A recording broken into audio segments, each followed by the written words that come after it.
Solution. Hello दोस्तों, आपकी कृष्णा लेकर आई है सॉल्यूशंस के फॉर्मूला। वेलकम टू फॉर्मूलाज की दुनिया, जिनके साथ आप इजीली किल कर पाएंगे कोई भी टॉपिक। लेकिन उसके पहले don't forget to like and subscribe to my channel. तो चलते हैं सॉल्यूशंस को किल करने।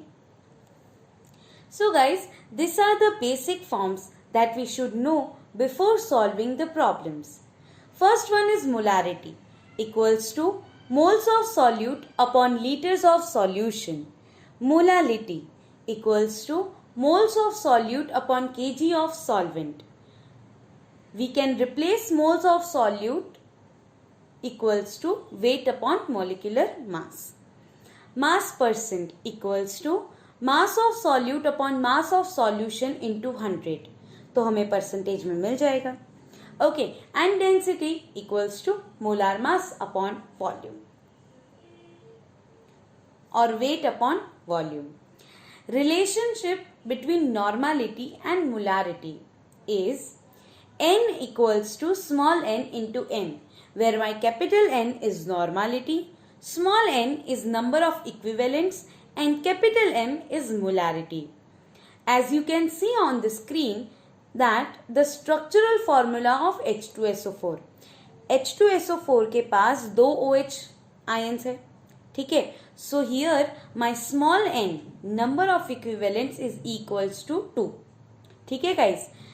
Now the expanded formula of normality is gram equivalent of solute upon volume of solution in liters.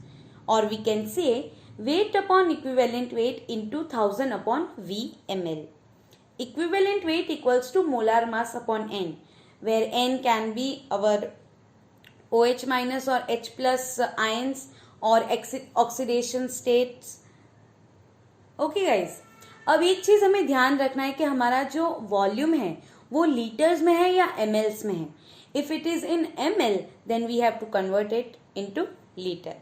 Okay, तो by multiplying with 1000 we can convert it 1000 upon VmL, तो हमारा हो जाएगा वो लीटर में। लेकिन अगर लीटर में दिया हो then no problem, into 1 upon V लीटर, ठीक है गाइस। तो चलते हैं हमारे नेक्स्ट स्लाइड पे। Mole fraction. As we all know that mole fraction is an unitless quantity because it is the ratio of moles. Now let's see how to calculate it.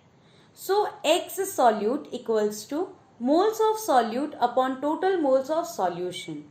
X solvent equals to moles of solvent upon total moles of solution. Now this total moles of solution that we all know, that is addition of moles of solute and solvent. ठीक है guys, and एक ये relation है कि हमारे पास जितने भी components है, if we add them then it will give us unity. Okay, मतलब यहाँ आपको दिख रहा होगा x solute plus x solvent equals to 1। Parts per million ppm, mass of solute upon mass of solution into 10⁶। ठीक है। Now sometimes in questions काफ़ी जगह हमें पूछा जाता है that which quantity depends on temperature और which quantity does not depends. So उसके लिए बहुत सिंपल थिंग है दैट अभी हम पहली स्लाइड को देखें तो मोलारिटी डिपेंड्स ऑन वॉल्यूम, ठीक है। Moles of solute upon litres of solution, हम एग्जाम्पल्स ले रहे हैं मोलारिटी। एंड अगर मैं मोलारिटी की बात करूँ तो उसमें तो वॉल्यूम का कोई है ही नहीं, ठीक है, कोई डिपेंडेंस नहीं है वॉल्यूम का। सो वी कैन से कि molarity depends on temperature because it depends on volume, ठीक है, but molarity does not depend on temperature, ठीक है। Next is some special formulas. The first one is percentage W by W equals to mm dash upon 10D, where m is molarity, m dash is molar mass and D is density. Now अगर हमें कोई भी चार चीजें या फिर तीन चीजें दी हुई हो then we can find the fourth one, ठीक है. So if percentage W by W, density and molecular mass is given to us, then we can easily find molarity. So you can use this formula there. Next formula is small m equals to 1000 m upon 1000 d minus mm dash, where my small m is molality, capital M is molarity, capital D is density and m dash is molar mass.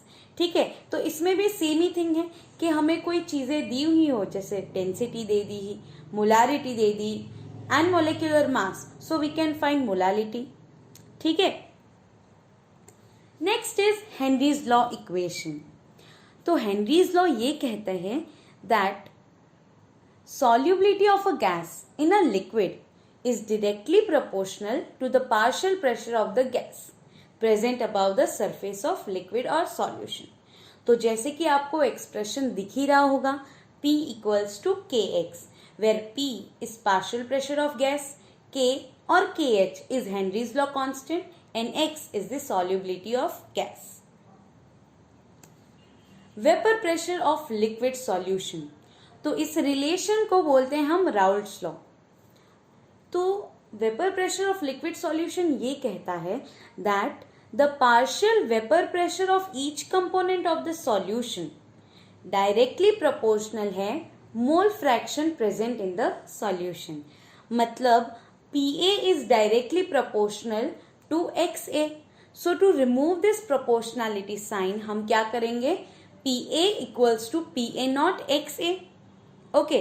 Now according to Dalton's law of partial pressure, अगर हमें total pressure, total vapour pressure निकालना हो, then we can add the vapour pressure of each components. Okay. तो PA plus PB, PA not XA plus PB not XB, where PA not is vapour pressure of pure component A and XA is mole fraction of A. Similarly with PB not and XB. ठीक है. Now कभी कुछ questions में पूछा जाता है that mole fraction in vapour phase, so how to calculate it, here it is. तो YA denote कर रहा है mole fraction in vapour phase. YA equals to P not A XA upon P total and YB is P not B XB upon P total. Okay. तो simply हम ये भी कह सकते हैं that PA upon PA plus PB and YB के लिए PB upon PA plus PB. Next चलते हैं colligative properties. Colligative properties sometimes it बहुत क्वेश्चंस उसमें से आते हैं, so it is important. So depends only on number of solute particles in solution, not on the nature of the solute particles. Okay. तो relative lowering of vapour pressure in non electrolyte components. Okay. तो मतलब non volatile solute अगर हमने add किया volatile solvent में, then PA not minus PA upon PA not equals to WB by MB upon WA by MA plus WB by MB. So guys क्या है ये? अरे हाँ, ये तो हमारा मोल फ्रैक्शन है. सो it is the mole fraction of component B. Now if WB by MB is very very less than WA by MA for dilute solution, then we can neglect it और हमारा formula थोड़ा सा simple हो जाएगा. PA not minus PA upon PA not equals to WB by MB into MA upon WA. Okay guys. Next is boiling point elevation. Delta TB equals to KBM. freezing point depression delta TF equals to KFM. Osmotic pressure pi equals to MRT, where my small m is molality, Kb is molar elevation constant, which is also known as abelioscopic constant. Kf is molar depression constant, which is also known as cryoscopic constant. Capital M is molarity, T is temperature in Kelvin and R is our gas constant. Now कभी questions आते हैं that what is the unit of Kb और Km. Okay, MCQs में आ सकता है. So we can simply find its unit. Delta TB upon M equals to Kb and we can find the unit of molar elevation constant and molar depression constant. ठीक है guys. Now कभी क्या होता है that KF और KB नहीं दिया जाता क्वेश्चंस में, मोस्टली दे दिया जाता है, लेकिन अगर क्वेश्चन को थोड़ा ट्रिकी बनाना हो, थोड़ा ट्विस्ट करना हो, then they will give us enthalpy of fusion और एंथैल्पी ऑफ वेपराइजेशन। तो तभी हमें क्लिक होना चाहिए कि हाँ एक फॉर्मूला है जिससे हम KF एंड KB की वैल्यू निकाल सकते हैं।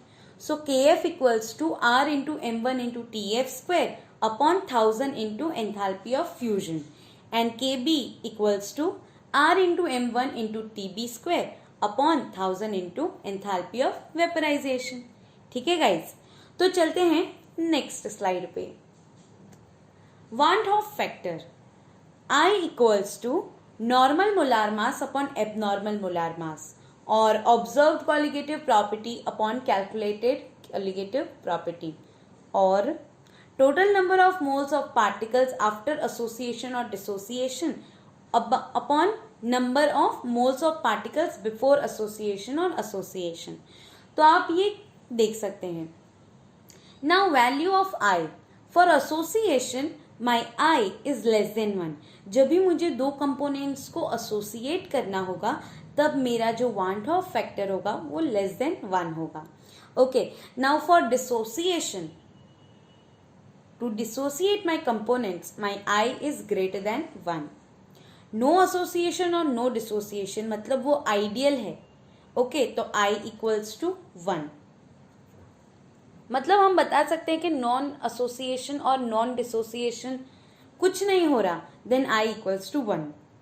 ठीक है, now this is the degree of association and degree of dissociation. तो सबसे पहले है degree of dissociation, it is equals to I minus 1 upon N minus 1। ठीक है, और अगर मेरा कंपोनेंट अगर आइडियल हो देन अल्फा इक्वल्स टू 1 हो जाएगा फॉर डिसोसिएशन में, then my I equals to N। For example मुझे BaCl2 दे दिया हो, okay, and it is the ideal, तो मैं क्या करूंगी, मेरा जो वांट ऑफ फैक्टर है वो equal to N which is equals to 3 Ba और 2 Cl। ठीक है, तो N equals to I equals to 3। For association my degree of association equals to N upon N minus 1 into 1 minus I। ठीक है, now the modification, we modify the previous equation for colligative properties by multiplying them by the want of factor। तो vapour pressure lowering PA equals to I x से PA not, boiling point elevation वो भी multiply हो रहा है उसमें भी, freezing point depression delta DF equals to I KFM and osmotic pressure pi equals to I MRT। ठीक है, और वो जो हमारा relative lowering of vapour pressure था उसमें भी क्या हो जाएगा, PA not minus PA upon PA not equals to IXB। ठीक है guys, now next is relation between want Hoff factor and other quantities. इस पे काफी MCQs आ सकते हैं, काफी क्वेश्चंस आ सकते हैं दैट आपको पूछ लिया क्वेश्चंस में that give the order of change in boiling point, कि किसका बॉइलिंग पॉइंट सबसे चेंज इन बॉइलिंग पॉइंट सबसे ज्यादा होगा, किसका कम होगा। सो हियर इट इज, तो हम क्या करेंगे, रिलेशंस देखेंगे। तो सबसे पहले हमने जो फॉर्मूलाज देखी, दिस वन, तो इसमें हम क्या करेंगे, हमें पता है देखो delta TB is directly proportional to I। तो मतलब अगर मेरा बॉइलिंग पॉइंट, मुझे मेरा चेंज इन बॉइलिंग पॉइंट देखना हो, ठीक है, तो it is directly proportional to I। तो मतलब जिसका वांट ऑफ फैक्टर सबसे ज्यादा उसकी चेंज इन बॉइलिंग पॉइंट सबसे ज्यादा, तो ऐसे हम ऑर्डर दे सकते हैं। तो relations are delta TB is directly proportional to I, delta TF is directly proportional to I, then next is osmotic pressure is directly proportional to I। ठीक है, लेकिन अगर सिर्फ मुझे बॉइलिंग पॉइंट बोला और सिर्फ बॉइलिंग पॉइंट बोला तो ओके, तो सिर्फ boiling point is directly proportional to I, but सिर्फ freezing point is inversely proportional to I। ठीक है, तो ये एक चीज याद रखनी है क्वेश्चंस में दैट डेल्टा टी एफ पूछा है या सिर्फ टी एफ पूछा है. अगर डेल्टा टी एफ पूछा हो then it is known that it is directly proportional to I. लेकिन सिर्फ टी एफ दिया हो then it is inversely proportional to I. ठीक है गाइज, तो यही थी हमारी आज की video. So if you like this video then please like, subscribe and hit the bell icon so you never miss the notifications. Thank you.